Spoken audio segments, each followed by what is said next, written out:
Welcome to Out of the Blank.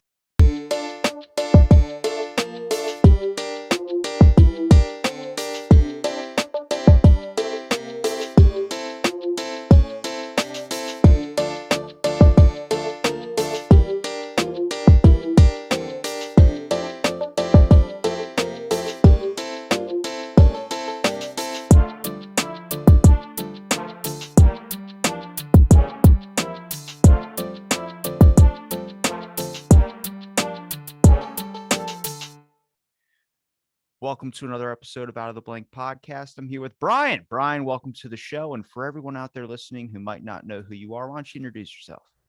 Yeah, thank you for having me. I'm Brian Dunning. I'm best known for the Skeptoid podcast, which I've been doing since 2006.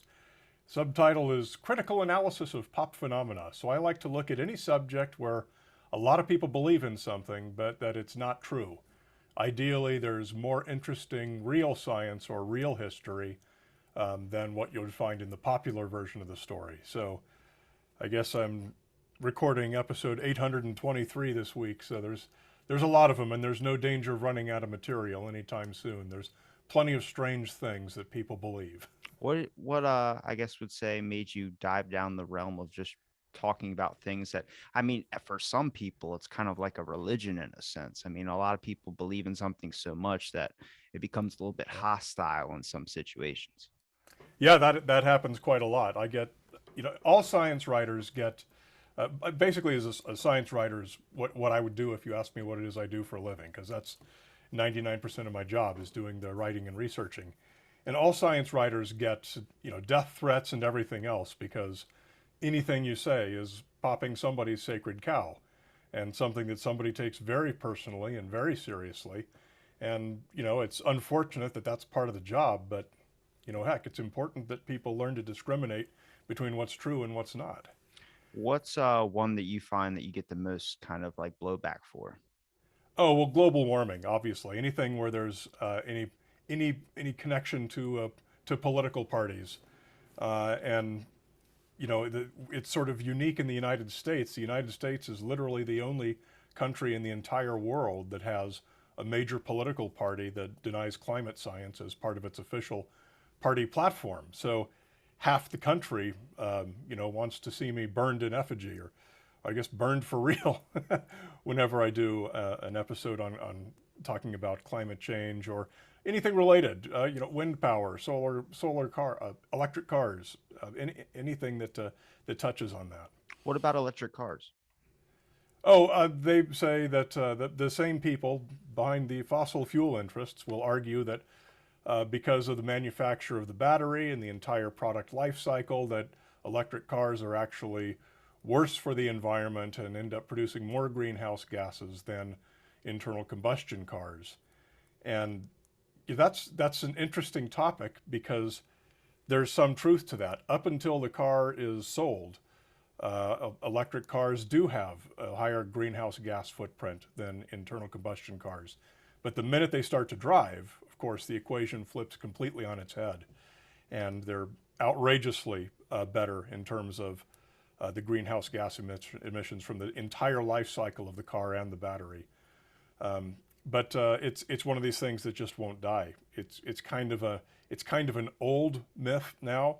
It's been very thoroughly debunked many times, but it just depends on where people get their news sources. If people get your news sources from a biased source, and people do that on all sides of the political spectrum, you're going to have a bunch of bad information. What about Energy.gov?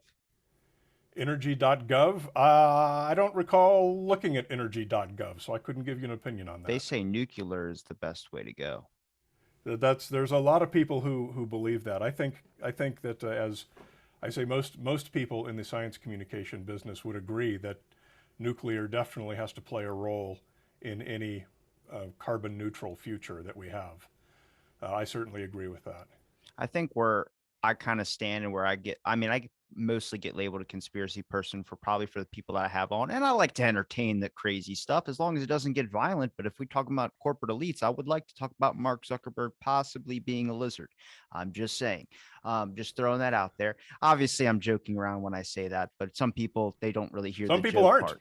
Yeah. Yes. But Some people believe that for real. when it comes to I pulled up energy.gov on the show and I was looking through and they're talking about nuclear energy being a better form of energy, and I just kind of look at it like, is the thought that runs through my head when I read that is it, are they being honest, or are they trying to just sway it like into their opinion or whatever their bias is, um or at the same time, why is it every time I think of nuclear energy I think you're going to grow a third arm or some type of like nose on your forehead, and you start to realize, like, has this all just been littered? And so a lot of people kind of questioning and wondering where to go, much like during this pandemic people are looking for answers. People run with the thing that they see, but I can never pull out of my head when it comes to conspiracies or ideas. I just have a question of people who are running this system. I mean, I feel like you have a bias, you're going to run by your bias. It just really depends on I guess who you're getting your information from, but even then that's hard to tell because everyone's got a bias in something. Yeah, I mean, you're right. That underscores one of the difficulties of being in my position. Um, there's the word consensus, which is always such a controversial word because its normal use in normal language is completely different from its scientific meaning. When you and I say, "Oh, there's a consensus of scientists who say this," what most people hear is, oh, scientists got together in a room and agreed and decided, okay, here's what we're going to say. That's our consensus. In science, consensus means you have broad experimental replication. It's got nothing to do with people agreeing with each other. It's about test results and the results of studies. And when you have broad replication all around the world from all sorts of different parties, that's when we say that there's a science consensus on a position. So it's very different from what people think it means. And it probably gets more difficult too, because I mean, I've talked to people who are climatologists who will tell you climate change is real, and then I've talked to people who aren't, maybe have an advanced engineering degree or some other type of thing that'll show Yeah. graphs that it's not. And it's like with technology, it's so hard to tell because anybody can make a graph on an Excel spreadsheet or some type of Microsoft Office thing where you don't know what's real. And then I start to also think, how many times have I been told publicly about something? Let's take it for like saying that don't buy any not or don't buy N95 masks, only because then you find out that they're trying to keep them for more healthcare providers. I get the point behind it, but it's that lie part where it's like, what are we supposed to decipher what's true, what's not?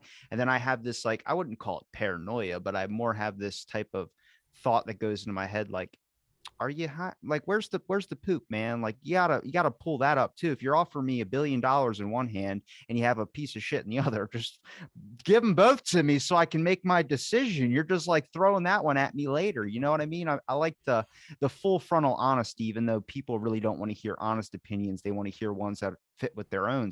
If I'm wrong, then I mean, I don't have anything where I'm completely biased into a certain point.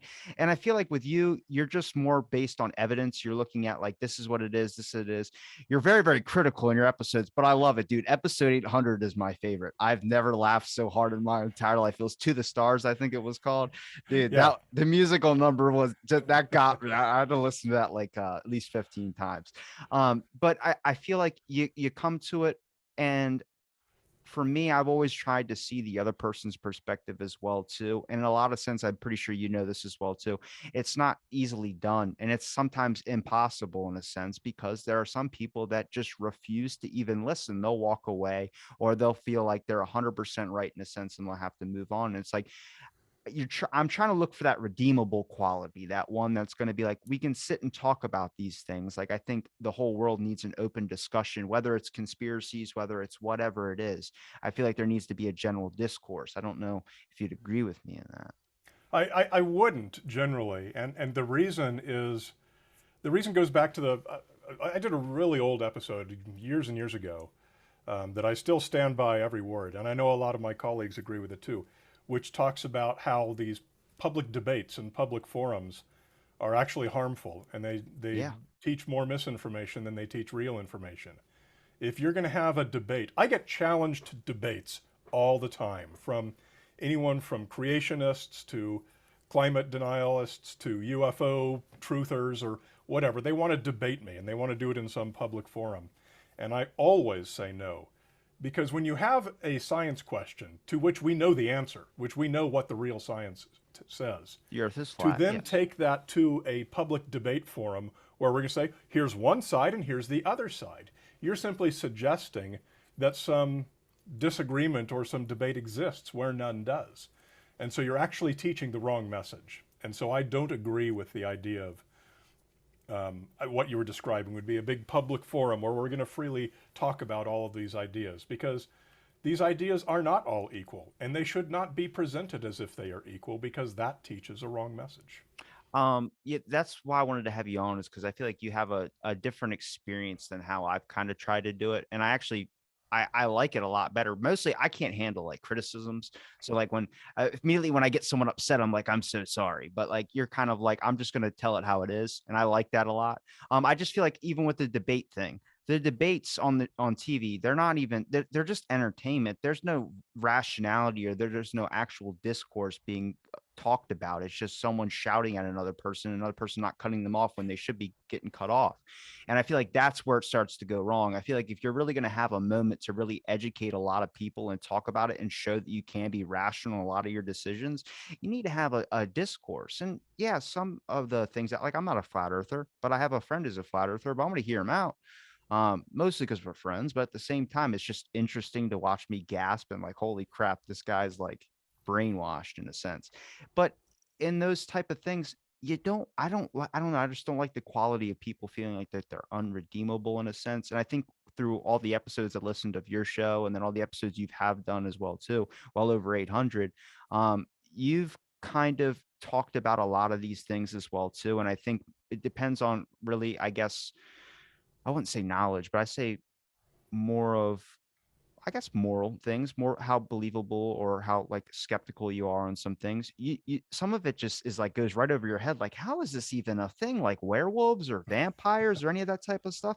But for some person, depending on what their experience is, they might be like, oh, 100% like the earth is not flat. But then they're like, I also like vampires and I believe in vampires. You're like, all right, well, what I honestly would take you if you were a flat earther. Like, you got to have, you know what I mean? You get what I'm saying? Yeah, I do. But when you're talking about something like vampires, and yeah, I've done plenty of episodes on subjects like that where arguably probably not a single person listening to the show believes in it. Uh, Something, some ancient magical thing, or something really far out there like vampires that probably no intelligent person thinks it's real. Those are still valuable subjects to talk about because they teach exactly the same lessons in how thinking goes wrong.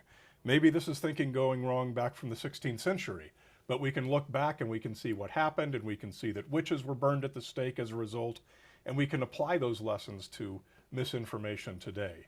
And the same lessons really do apply, and there is value in talking about. There's a term that calls it Bigfoot skepticism. It's kind of a dismissive, denigrating term for professional skeptics who will still talk about Bigfoot and UFOs and silly things like that. And there is a reason why we do it, and it is important, and it makes the show more entertaining for it too. It gets old always talking about what's in the current news and everything. Sometimes I like to have a little bit of escapism and go back 200 years and see something really interesting that happened back then, and how people reacted to it, and what direction it took people in, what direction it took our science knowledge in. I enjoy those subjects. Have your thoughts ever changed on one that you've done, like the UFO topic?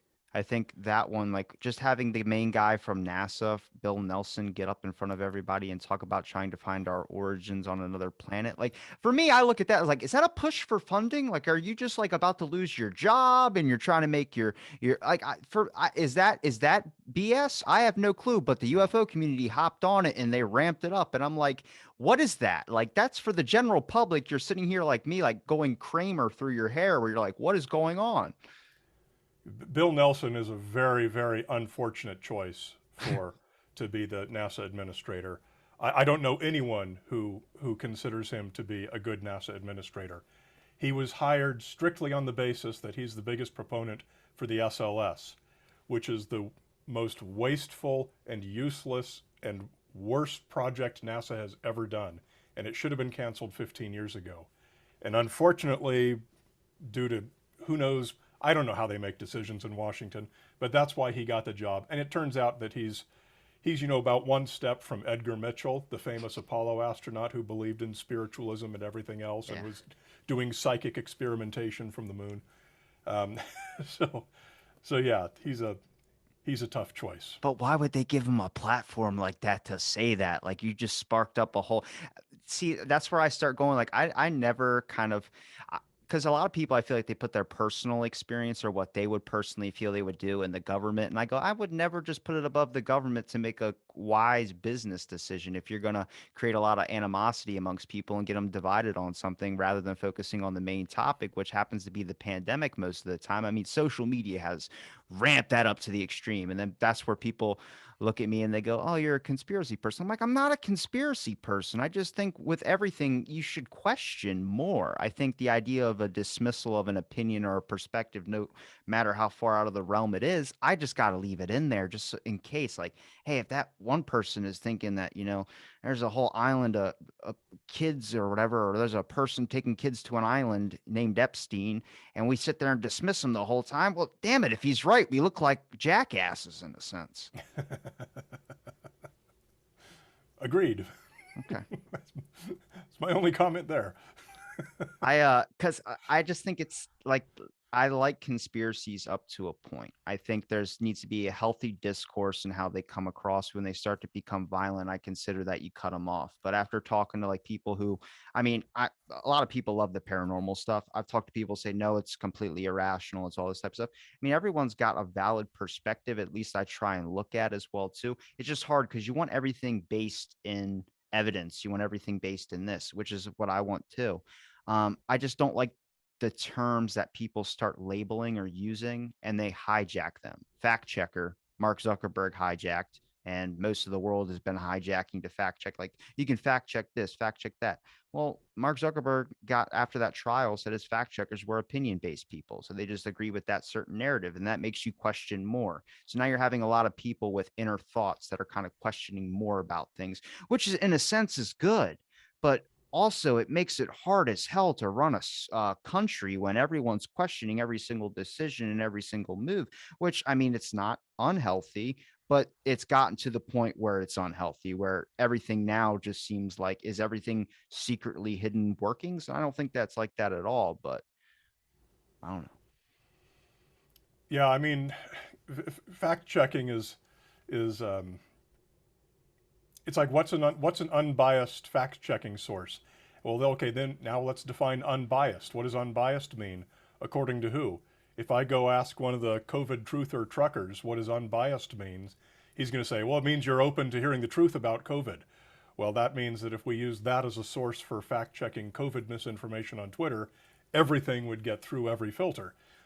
So, I mean, yeah, you've got to define what unbiased means, and it's something that there's never going to be a solution that satisfies everybody. Well, how do So you it's one of come these. to a logical conclusion on a lot of these things that you read? I mean, not the far-fetched ones, but like the other ones out there where it seems like even 9/11, for instance. Everyone could say there's the 9/11 truth or single was an inside job. I don't think it was an inside job, but is it out of the realm of possibility to think that they didn't get a warning about it before? The same day that happened, they were running a simulation. In a simulation, you have to program. So that means either you got a warning that day or you've been getting a warning for like 10 years. And evidence shows that it might have been a warning from like a while ago that they just never took at face value. So they were running a simulation on it. Now that might just threw me into a territory where you're going to attack me. That's okay. I'll still like you anyway. Rip me apart. No, just kidding. You know, I read about a week or two ago from what source was it? This was something at American University. It's the university in D.C. where most of the intelligence community ended up going to college.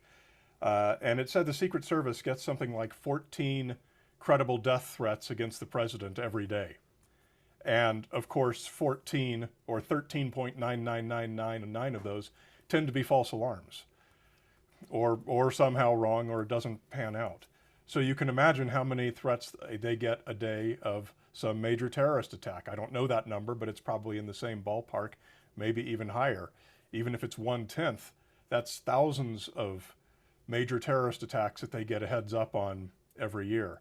Well, if one of those turns out to be right every 20 years, that's pretty good odds. But it also makes it really easy to look back and say, look, they got this warning, they didn't act on it. It must have been an inside job. It's another one of these situations where you just can't win. You just can't win. You can do your best and there's still somebody going to find fault with it and try and assign some, malevolent intent to the failure to close every single little loophole. Do you think it's something like that where it's just it would seem like it's just too big to not think that it was something like that? Or do you think it was just because I don't think anybody really wants to think that we literally had a blind spot that day that was just that horrible event that could happen? Because I mean, that just makes you fearful in life when you take a step out of the door, in a sense. I mean, it's not like they happen every day, but in a sense, if it happened once, it's going to happen again, no matter restrictions, no matter anything like that. I feel like sometimes people feel like they need that. It seems like everyone needs a Jesus on a cross, or they need something that they can attack or say it's this one person, it's nobody else, it's just this one thing. And I heard your episode, which is interesting because I a long time ago was getting into what is it, the Innocence Project, where they talk about blood splatter analysis and that match. It's just this one thing, how it's dismissed in court. That for a long time was being run by, but it's like you have to really think of it. This one thing, this little instance, it sounds like you can hear it like that's what people want to hear, but in a sense, you got to think about it a little bit. Like that's a very, very minuscule chance that it could just be one thing rather than a combination of things. I think with any of these huge events like 9/11, anything like that, that's a combination of events going on. It's not just one thing that's not working well. That could be one person that was supposed to flag something at an airport, which in their commission report, they do say this is in foresight or in hindsight, looking back. So don't like yell at us for it now, because now we're doing an investigation and we found that this one person at TSA, there was a flags that should have been caught that wasn't caught as well too. And I go, yeah, there's a to think that the plan works with one enemy or one certain causation. That's not how it works. It's not how the world works. There's always inner workings. There's always something else, another perspective they're not seeing. The best part about history, anthropology, archaeology, all the evidence is what you have at the moment, but there's always something new to be discovered. There's something where some person goes, actually, they were over here in the year whatever. And then you're like, well, that explains how they got here, but I thought they originated here. It's like, no, they were actually over there before. You know what I mean? You gotta keep in mind too that something like 9/11 was not difficult to accomplish. Something like blowing up the Oklahoma City federal building was not difficult to accomplish. The Beltway snipers, two guys cut a hole in the back of their car, laid in the trunk, and shot people through it for weeks. This is something that these are people who were on nobody's radar. I mean, nobody had any suspicion of these people. Well, I guess that's not true in the case of the 9/11 guys. But if you or I wanted to do anything like that, it would be trivial for us to do it. I've got a friend half an hour away who's a farmer. He buys more fertilizer every day than was used in Oklahoma City. I could buy some bags off of him and nobody would ever know. Or I could just steal them from his barn. And I can load up a U-Haul truck and I can go park it in the middle of the Golden Gate Bridge and blow it up and drop the bridge. I could do that and nobody could stop me, and there would be no suspicion raised of me at any step along that way. And yet if I did that, think of the conspiracy theory community, what they would say, who I must have been working with, how many credible threats that must have raised and why did nobody act on it. These things are not difficult to accomplish. Four guys on an airplane sitting in way different seats all over the place suddenly stand up and walk to the front of the plane with box cutters. That could happen tomorrow. There's nothing stopping anyone from doing that. Well, the box cutters are modestly more difficult to get on board a plane now, but certainly not Can't even impossible. get like a thing above like six what milliliters of liquid on an airplane now. That's ridiculous.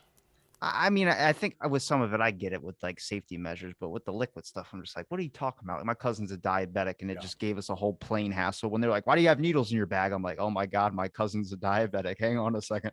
Um, We I, have to I take off our shoes because of the shoe bomber. We can't bring liquids on board because of the one guy who tried to mix explosive and Gatorade bottles or something like that. It's just comedy. It's not, and it doesn't change. It doesn't make us a little bit safer. A lot of people have written on that subject. I don't. That's not a subject for my show because that's more of an opinion piece. It's not a hard science question, so that's not the kind of thing I would talk about on my show. But I'm as frustrated by that as many people are.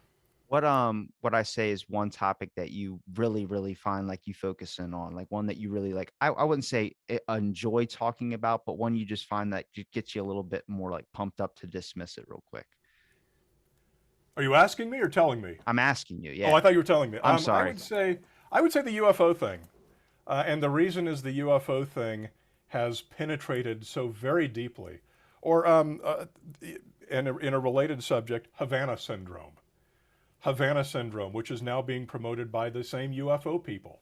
They say it's all part of the same interdimensional, mysterious consciousness phenomenon. That they're just getting further and further into outer space every day they talk about this stuff. Um, these are things that have absolutely no evidence, absolutely no basis, 1000% plausible alternate explanations that are mundane. And yet, because the people who promote them as strange or unusual are the ones doing all the shouting on television, it gets pretty good spread through popular culture. And I'm so frustrated by the fact that TV news producers are motivated not to do any fact checking. They're motivated to report the sensational version of the story rather than the true version of the story because they're commercial businesses like any other and they live on clicks. And I find that so frustrating. And so those are the subjects that really get under my skin. I've had a few of the UFO people on in the community, like big names or big names in the community.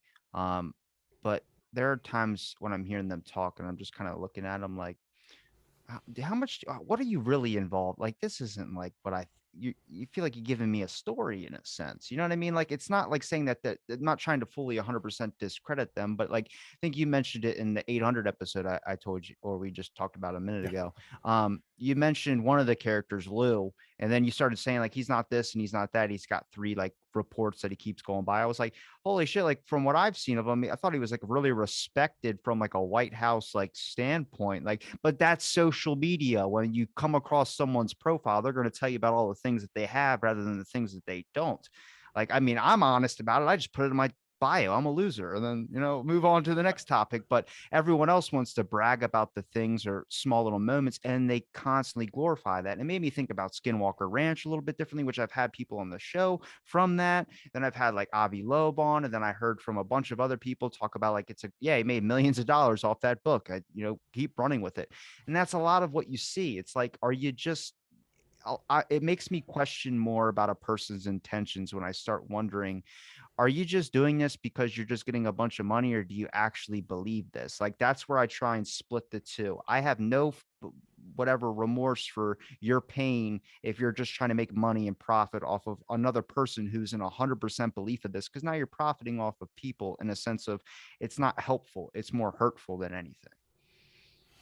Yeah, I mean, these are with that crowd in particular. I've researched and written on them a lot, and their history in promoting alien visitation goes back decades. And yet, when you hear any of them talk, Lou Elizondo will say, "Oh, I was always skeptical about UFOs. I never thought any of that was real at all." Okay, that's obviously completely false when you look into his background. Leslie Kean, I keep hearing it pronounced two different ways. She's on the board of Robert Bigelow's New Consciousness Institute. And in one of the little videos on their website, she says, "I'd never met any of these people. I was so amazed to be in the same room with these incredible people." No, these people have been writing books together 30 years ago. I mean, it's why do they make up this false persona that says, "Oh, this is they're as surprised by the reality of this as you are." And the reason they make up those false personas is to try and give themselves credibility, to try and make it more relatable. They don't want people to know that they're lifetime promoters of some very, very strange ideas. They're motivated ideologues, and they make a living from it. If I don't know how many of them make a living completely off of Robert Bigelow, but the rest of them are getting book deals, and Leslie's got her HBO movie now. I mean, it's very annoying. Does it ever There's no money in doing the science side of things. Yeah, that's what sucks, is that you guys don't get a lot of credit for the things that you do. I mean, besides like Michael Shermer and like other people like that. I mean, you have a very successful show as well too, and a good platform and supporters. I've heard it. Mostly I'm so happy I'm talking to you right now because I've heard your episodes so many times where I'm like, is this voice really that deep? Like it just sounds really bassy. Um, but I It's feel all like equalization, I assure you. I feel like with especially like a topic like the UFO one, do you ever get scared a little bit? like of wonder how this is going to affect future generations. Because I mean, if you look through history, we're basing our information from the past off records and journals. And even talking to a Rome archaeologist, talking about the wealth class, usually the higher ups are the people that were literate enough to read and write. So we have documentation from their perspective, but never from usually a lower perspective than that. And I start looking at the digital footprint that's getting left behind. And honestly, the digital footprint is not really the best one. It's going to have a lot of people really mixed up in a lot of senses, whether it's true or it's not true. There's true, but then it's like what gets labeled as misinformation and disinformation. Half the stuff that they labeled misinformation or disinformation in the past is now able to be said. I could say ivermectin now. Can't say that, couldn't say that on YouTube a year ago, not even a year ago, half a year ago. Couldn't talk about a bunch of stuff. And then now they're letting it up there where it's like, is it okay now? What is it like? That's the thing is I start getting nervous for not just other people out there, but for future generations that are coming up, they're going to look at our digital footprint and be like, how the hell do I piece this up together with sticky tape, duct tape, whatever you want to offer that I can't bring on an airplane? But you know, you share my kind of fear a little bit or no? Not really, Okay. and the reason is because I do so much looking back. I do so much looking back in time at old ideas. When I did an episode on take the old flat earthers, you've got the new flat earthers, which are largely from the conspiracy theory community, and you've got the old flat earthers who are from the Christian fundamentalist community. So you go back to the 1800s, and the history of a false idea is often a fascinating one. And you can read books about all of the experiments that were being done in the 1800s to try and prove that the earth was flat and all kinds of things. And it's a fascinating history. See, history has the advantage of being able to look back and compare what was believed then to how things shook out in the interim.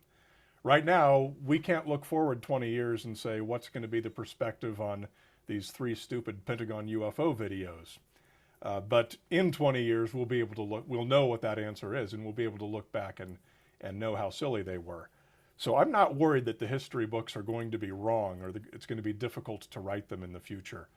I think that's a belief that people have always had throughout time and probably will always have. But if you look at the history books that exist, I think you'll feel more confident about that. I wish I shared that confidence, but with society and the way that it's attacking academia in a sense as well too. I've talked to a lot of people that have experienced horrible stories with academia on the basis of what society thinks.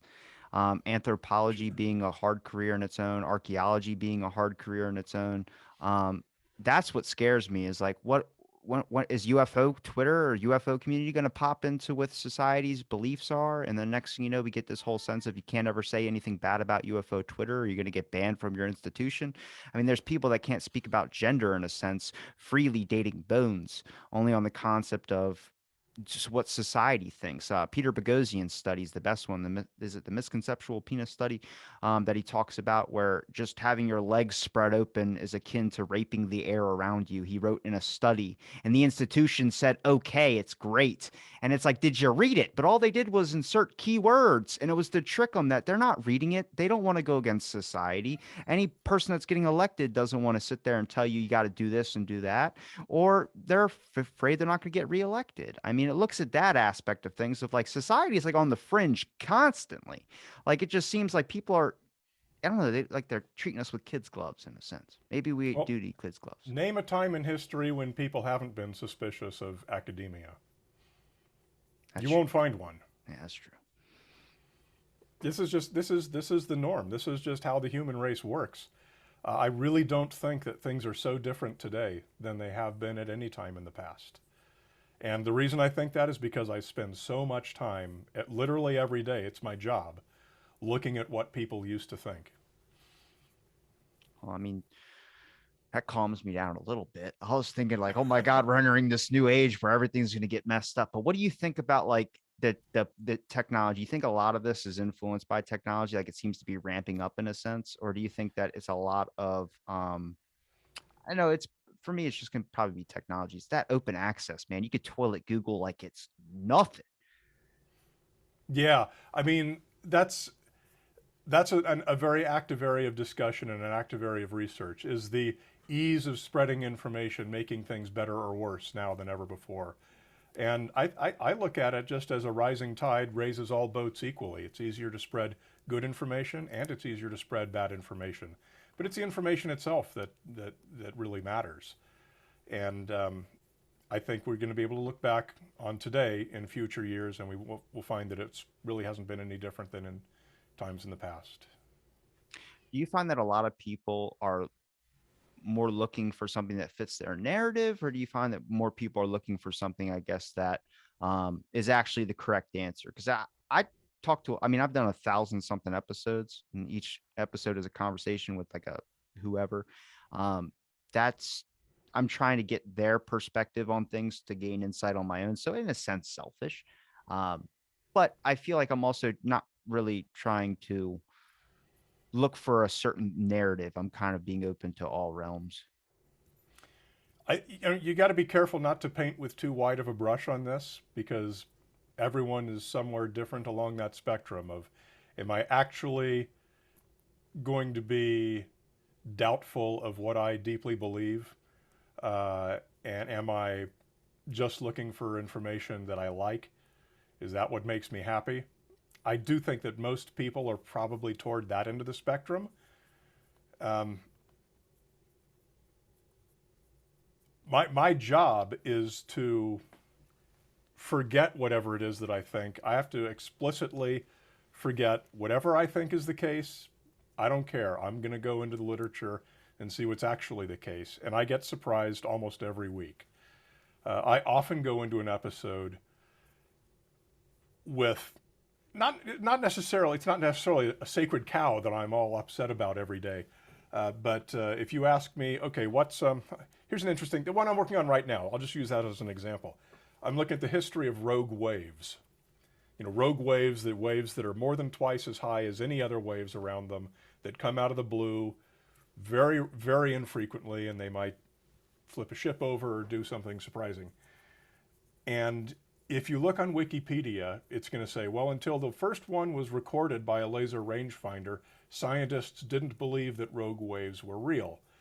And they didn't have the math that they had previous to that was it didn't allow for the possibility of waves that were that much bigger than anything else.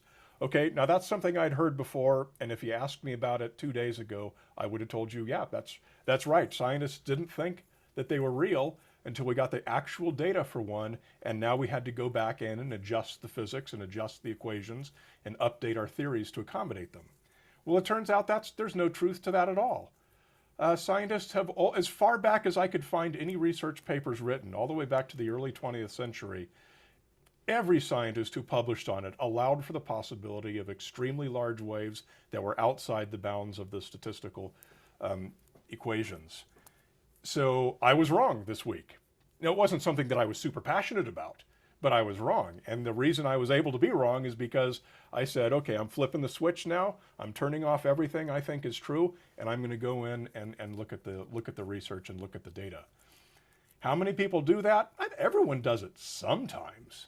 I think most people don't usually do it. Most people don't really care about history or science or learning. They just, who am I having drinks with tonight? Yeah. So those are the people I think are most susceptible to they're having their news feed set to it's either Fox News or it's CNN and Washington Post, one or the other. And they're just going to accept biased information from their preferred source. And they post it on Facebook, and then we have all kinds of division in society. Yeah, you would expect people never want to be afraid, but they're happy with this fear mongering. I literally cut off social media. I just put up one post a day. I just started using email, which I'm getting okay at. I think I'm managing a little bit. Usually I just use social media, but it's been so toxic now where it's like every time you're on it, something about politics, it's something about this, it's something about that. I don't know how many people put a Ukrainian flag picture in their profile picture. Like, Mm-hmm. I don't know. I have complicated feelings about that because I'm just like, they're not checking the internet right now. I'm 100% honest with you, but people want to signal a little bit to the tribe and let them know, hey, we're making a statement about this. So we're in the general public. And it's like what I brought up about universities before. Princeton made a statement during I think it was like during the Black Lives Matter protest where they talked about we realize that before we might have discriminated against certain races and we're not like that anymore and we're going to do better or something like that. You can look through their track record. There was no race thing like that at all. And Trump actually made a statement about it as well, too. Now, as soon as I say Trump, people just call you a right wing person. I don't like him. It's fine. But he made a statement and called him out about it. I was like, we'll do a thorough investigation of your whole university or institute or whatever, and we'll make sure that we'll find anything, we'll change it and make sure it's equal for everybody. They looked through it, White House, everything, nothing. They were just like, no, they were signaling. They even admitted they were signaling to other people. I'm like, that's what gets me. It's like, just because a narrative is going in a certain way, you can't just sway with it because you feel like you want to get a bunch of people that are going to be cheering you or giving you that like button. Yeah, I'm glad that what I do for a living doesn't leave me any time to pay attention to current events and that kind of stuff that that incites so much negative passion these days. Because I find that whole area very distasteful, and I'm glad that I have an excuse to be away from it all day, every day. Well, it's crazy. We're in a topsy-turvy world where you reporting the correct stuff and the stuff that you do find evidence-based isn't popular. I mean, not saying that as in how UFO Twitter is, where it's just a bunch of craziness at once, and then that gets popular. People like the Jersey Shore style stuff rather than the actual basis of logic or evidence and stuff like that. There are so many researchers I've talked to who have created extinction event hypotheses, any type of like serious theories or social studies or any type of thing like that. And I'm like, how are you not more known? And they're like, well, no one wants to hear something like this. They want to go to the cool thing or whoever's got a boob job or something like that. I'm like, that's a fair point, but that's really intense that society is not focused on the actual stuff that might be progressing the human species in a sense, whether it's intellectual or whether it's physical. Yeah, I mean, I have most of so my company, Skeptoid Media. You can kind of see a little sign for it up there. We're an educational nonprofit. Uh, we don't get any commercial income from the podcast or from our other projects. We have a couple of YouTube series. We make documentary films and educational films. All of our income is private grants and donations. And the people that listen to my show are they're probably in the choir already, and they support the show because they believe it's important for this information to get out there. Because there's always going to be people who are interested in finding out the real facts about subject X, whatever that might be. And even though they might not be listening to my podcast today, and a podcast episode is going to come and go, at least the archives will be up there, the website is going to be up there, the books are going to be out there, the information will be out there for people to find, long after I'm gone and long after Skeptoid Media is gone.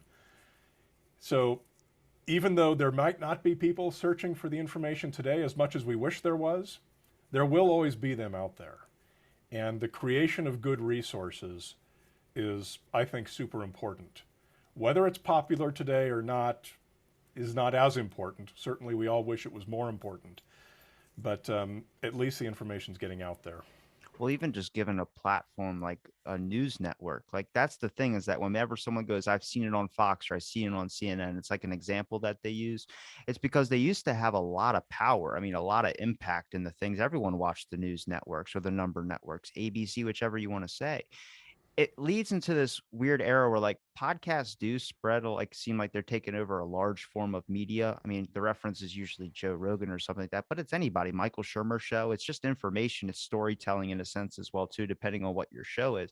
I just feel like I wonder if that's ever going to translate to TV in a sense where you're going to have like Skeptoid Media on a network, not like the news, but in a better form, I would say, because even you can point at any of these news outlets that just report the same kind of junk, just they rephrase it differently, whether it's Fox or CNN, but having an actual source where people can turn on the television that's easily accessible to a lot more people than listening to podcasts. I'm surprised the number of people that don't know what Spotify is. I'm like, how do you not know what Spotify is? They're like, is that an Uber app? It's like Uber app. You know what Uber is, but you don't know what Spotify is. But if you had it on TV, it would make it more accessible. But then if I open up the door, say we put independent podcasts or other podcast networks up on a actual TV network, then people go, well, you're going to have networks up there that they don't like and that they consider misinformation and spreading up that, which then it leads us back to the same thing we're in the beginning with Fox and CNN being on there as well too. Yeah, we keep over the years we've dabbled in television half a dozen times. We've either been involved in or executive produced two, two or three TV pilots, or at least sizzle reels for potential series. We've pitched a bunch of series. These past couple years, we put quite a lot of effort into a PBS series, and I think that's what we're likely to pursue again in the future. Unfortunately, our local PBS affiliate, that department of them did not survive COVID. So that project is on the back shelf. So we don't have any PBS series on our front burner right now. We're going to continue and make at least one or two more documentary films before we look back into television. But I certainly agree with you, the importance of that medium. It's probably not a long-term importance, but it's short-term importance. TV shows, most 99% of TV shows that have ever been out there, you're not going to find them on Netflix or YouTube or Prime, or they just disappeared. So TV is good for influencing the the people here and now. Look at Ancient Aliens. Unfortunately, that's probably about the most influential show on TV right now. It's the We'd same love to have shit a over and counterpoint over to again. that. It's the same Yeah. thing over and over again. It's crazy how they keep beating that alien topic over and over. And it seems like they cut it. Like I was talking to someone who was involved in that show, and they go, I was there for 3 hours and they used 1 minute or 2 minutes of what I said just talking about aliens. I was like you just get to this point where it's like, what about the other stuff? Like I more believe, like I want to talk about the minerals that we're discovering on a new planet, the stuff that's actually physically there you can hold and you can take them back and send a sample, like that stuff. I don't want to talk the skepticizing of you saw a picture that's blurry and it looks like an alien laying on a rock. Like I don't know, maybe I'm that guy in the back that's shouting that, but I don't know.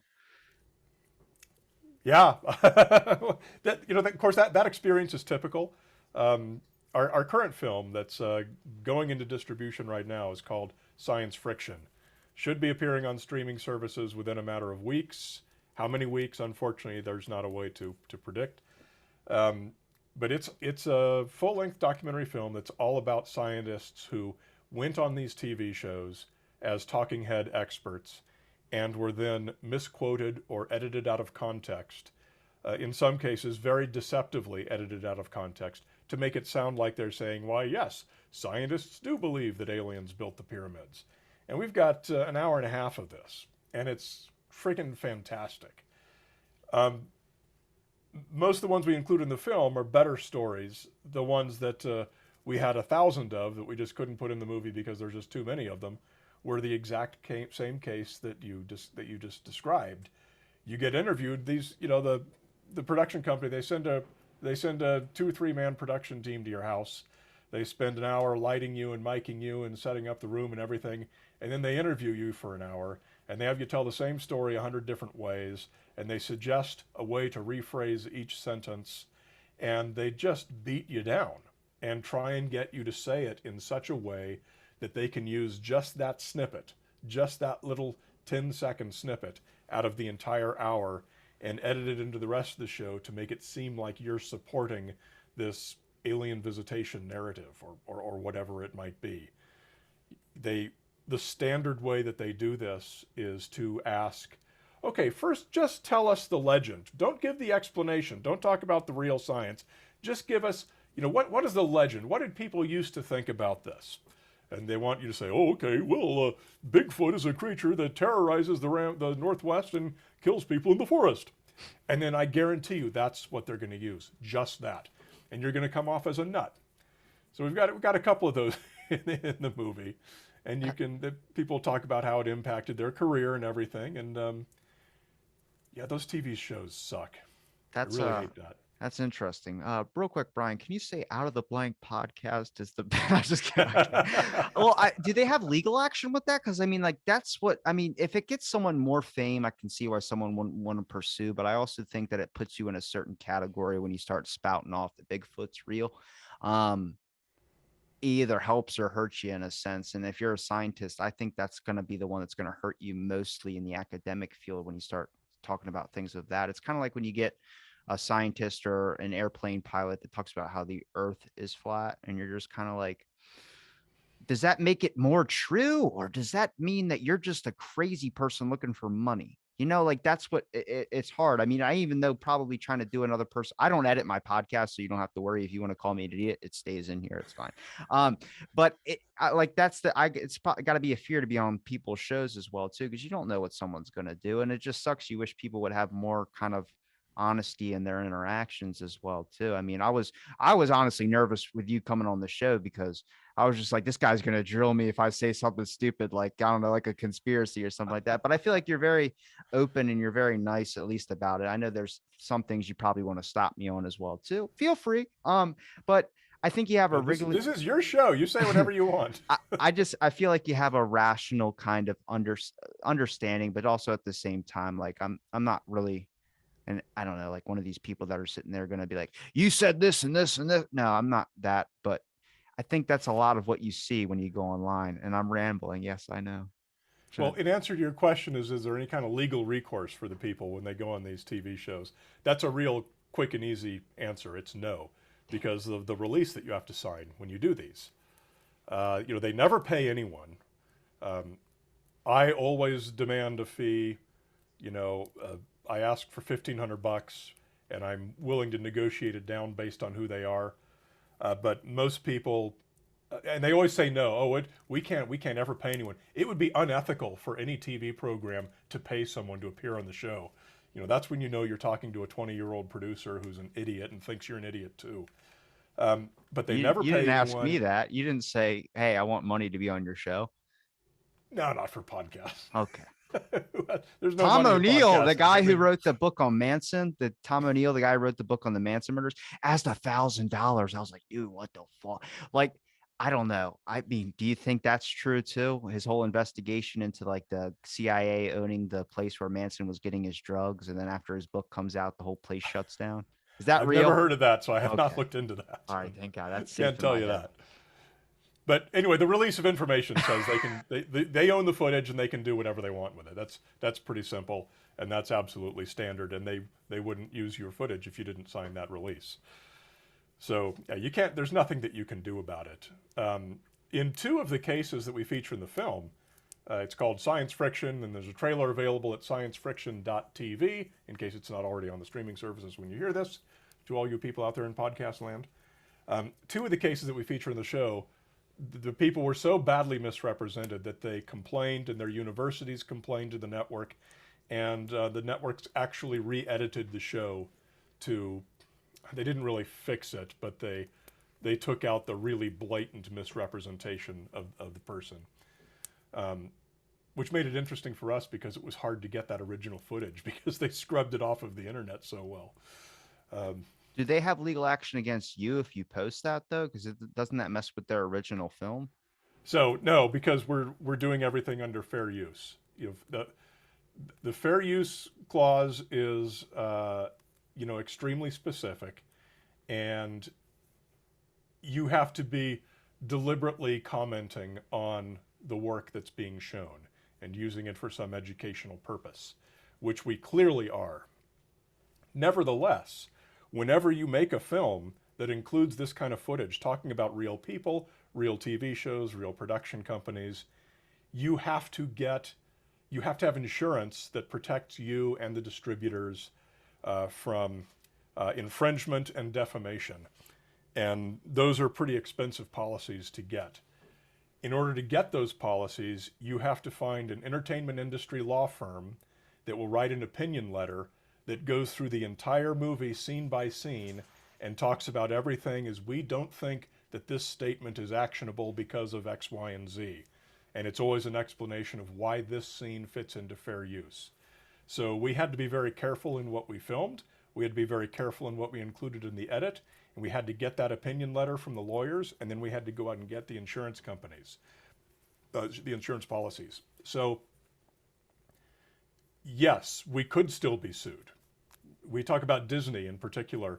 in Yes. Light them up. at Give me least some one. bad stuff, please. I've been talking trash on Disney since their start. Well, word is that Disney doesn't care and they're going to sue everyone for everything. I have no personal experience if that's true, but that's what everyone told us. That's what the lawyers told us. And they said, I recommend you just cut out that entire thing where you're talking about Disney because it's just not worth it. However, we're covered because we have the insurance and we have the opinion letter and it is fair use. So we will win if anyone sues us. And I'm kind of looking forward to someone suing us because of the Streisand effect. What is our whole movie about? It's about them misrepresenting the facts and misrepresenting scientists. If they want to sue us for the right to misrepresent scientists, that's not going to go well for them in the press at all. So I'm saying bring it on. Bring on those lawsuits. I'm sending them all straight to Variety magazine when the complaints come to my desk. What did you say to Disney? What did you do to Disney? You got to watch the movie. We talk about it a little bit in the trailer if you want to watch the trailer. I've pulled up their laws of what you can't do at their parks, and I've talked to a few like guests who worked at Disney parks. I always try and push that boundary a little bit. It's creepy to me. That's my Illuminati. Like I told Michael Shermer this. I was like, if I was to think of when I say Illuminati, people go, they associate like black cloaks and all that. I just consider if you have enough money, you get a seat at the table. And then at that point, you just basically make the system work. You found out a way to make the system work in your favor, paid partnerships, all that with like Google, Amazon. I think Disney started off as an amusement park and now it's got its hands in like everything where I go, eventually it's going to own more than what we thought they originally owned, which is like they bought Marvel. So now they own that. Eventually Disney Plus might buy something else. I just see the grass get bigger. I'm like, that's the devil. I've seen it. It's a mouse. Yeah. A lot of people have a lot of different opinions on that, to be sure. All right.